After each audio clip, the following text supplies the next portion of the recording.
Alors, on a vu la semaine passée, on a parlé de Joseph, homme de foi, et on a cheminé avec lui à Bethléem, la fuite en Égypte.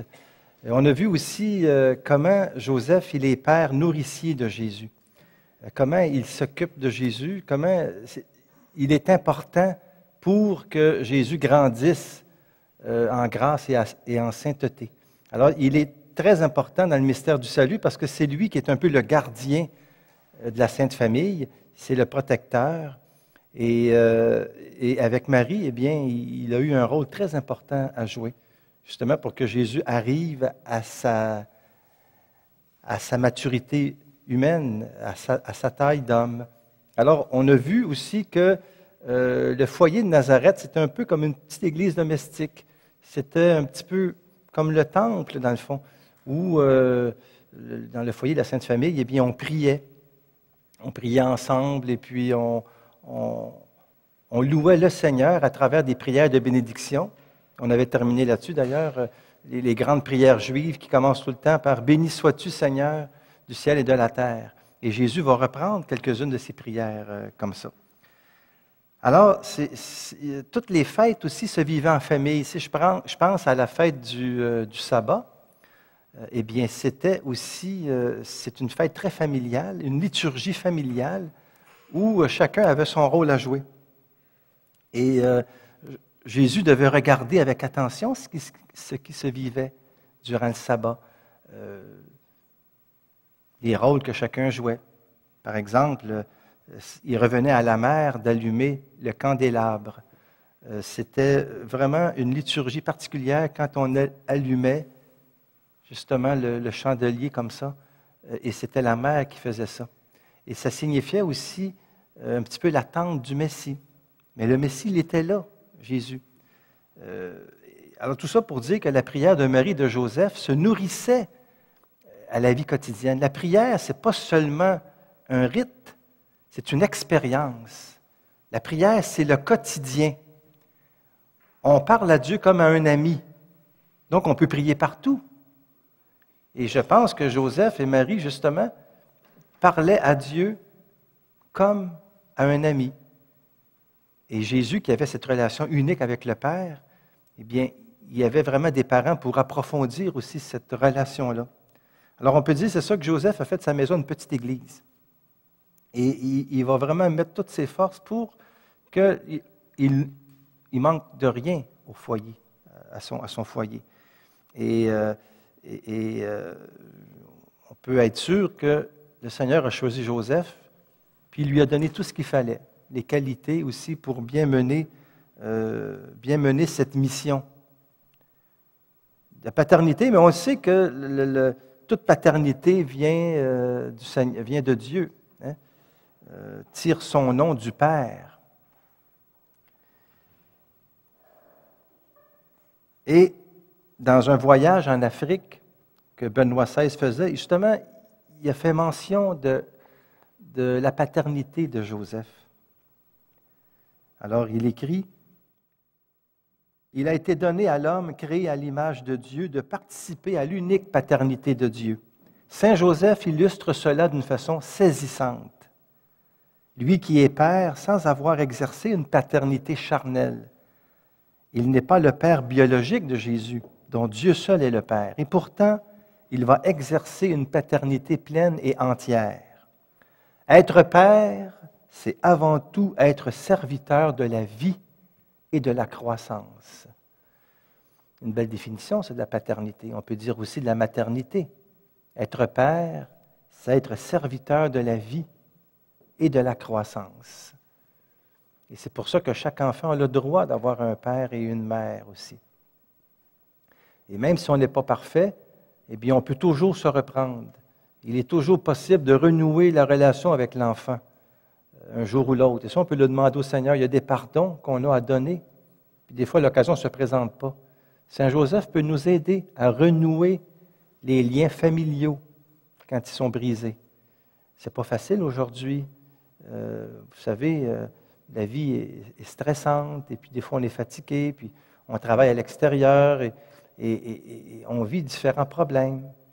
Saint Joseph peut nous aider. Il s'agit de lui demander pour que nous puissions grandir, qu'il n'est jamais trop tard pour refaire une relation, il n'est jamais trop tard pour demander pardon, il n'est jamais trop tard pour dire oui à Dieu.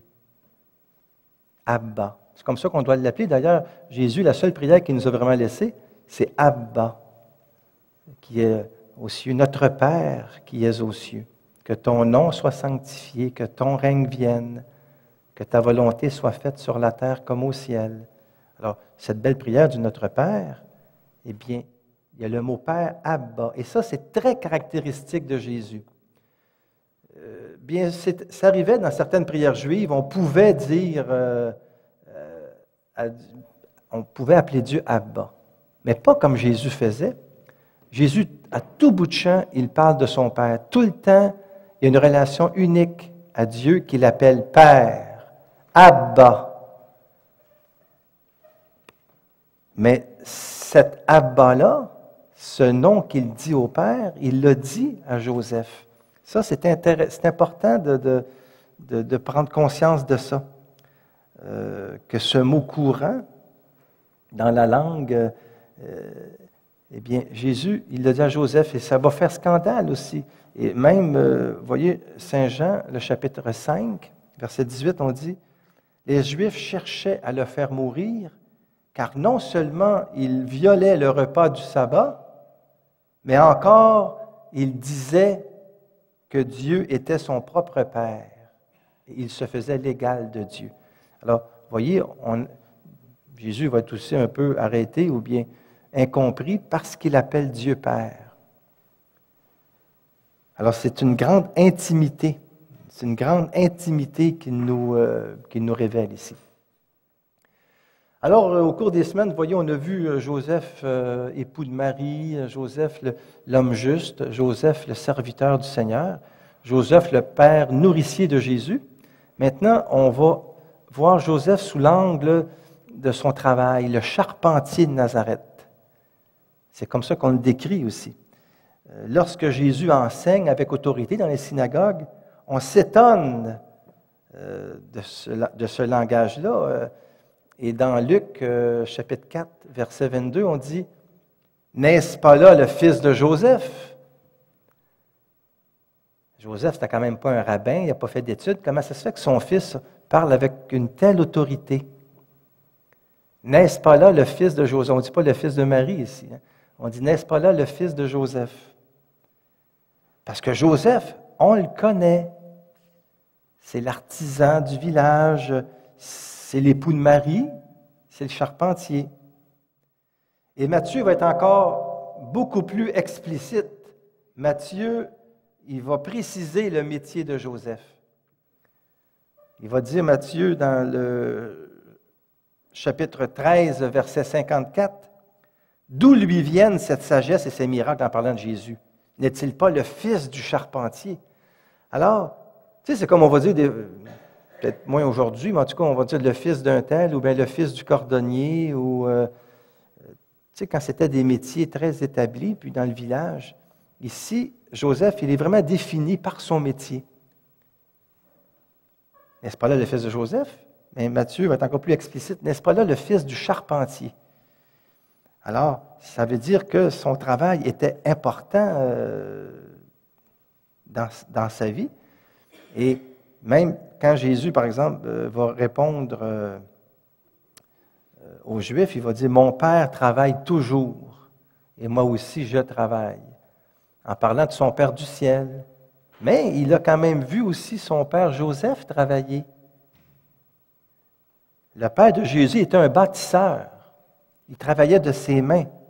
Jésus sait ce que ça veut dire bâtir une maison quand il dit si tu veux bâtir la maison sur le roc ou bien sur le sable, il faut mettre en pratique, il met en pratique le vécu, il faut d'abord s'asseoir, bien s'assurer des fondations, tout ça. Alors, c'est sûr que le mot charpentier, dans le temps de Jésus, ça ne veut pas dire seulement celui qui bâtit des maisons. C'était vraiment quelqu'un qui travaille le bois. Et être charpentier, c'est travailler le bois, mais faire des instruments de la culture aussi. Les coffres des ménages, la construction des toits. C'est l'ouvrier du village. Alors Jésus va être le fils du charpentier. Cet ouvrier-là, il gagne honnêtement sa vie, Joseph, dans son petit atelier, avec son tablier de cuir, puis sa varlope, puis tous les instruments pour travailler le bois. Il est dans son atelier, puis tout le monde le connaît. On a besoin, dans un petit village comme ça, à un moment donné, je sais pas, il y a telle porte qui ferme mal, ou bien le toit coule, ou on a besoin d'un coffre pour une future mariée. Alors, on faisait des commandes à Joseph. Puis Jésus, il aidait son père. Il ne faut pas oublier que Jésus a vécu 30 ans quand même, la vie cachée à Nazareth. Donc, il reviendra sur la vie cachée, alors qu'il a prêché pendant 3 ans. Mais toute cette vie-là est riche d'enseignements.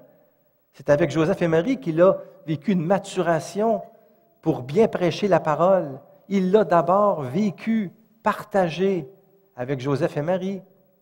Il a travaillé avec lui, réparer des râteaux, faire des ustensiles, même les jougs, cette sorte de choses en bois où on mettait le bœuf. Le bœuf, il rentrait dans le joug, là. On était comme pris là-dedans, mais c'est fait en bois. Joseph en faisait de ça. Pour ça, Jésus, quand il va dire « Prenez sur vous mon joug », j'en ai déjà fait, il ne dit pas ça, là, mais « Prenez sur vous mon joug, devenez mes disciples, je suis doux et humble de cœur. » Tout ça, c'est du vécu. Jésus, oui, on va plutôt retenir, oui, Jésus doux et humble de cœur, mais il y a aussi le joug qui prend comme modèle ici. Joseph, comme ça se faisait à l'époque, a transmis son métier à son fils. C'était comme ça. Et c'est sûr que le travail prend une valeur. On le sait comment le travail est important. Ça nous épanouit. Quelqu'un qui aime son travail, il est heureux parce qu'il crée, il fait du bien aux autres. Bien sûr, il est payé. Mais même si c'est du bénévolat, c'est du travail, puis on peut être très heureux de le faire aussi. Vous devez vous aussi vous laver les pieds les uns les autres. Dans cette nouvelle série, l'abbé Jacques Cabangou parle de la nouvelle évangélisation. Le lavement des pieds résume toute la vie de Jésus. Entrer dans l'attitude de Jésus, c'est entrer dans une attitude désintéressée, aller à contre-courant. Le Seigneur est là pour nous aider à vivre cette transformation. Ne tardez pas à vous procurer ces 3 DVD en faisant parvenir votre chèque à l'adresse indiquée à l'écran.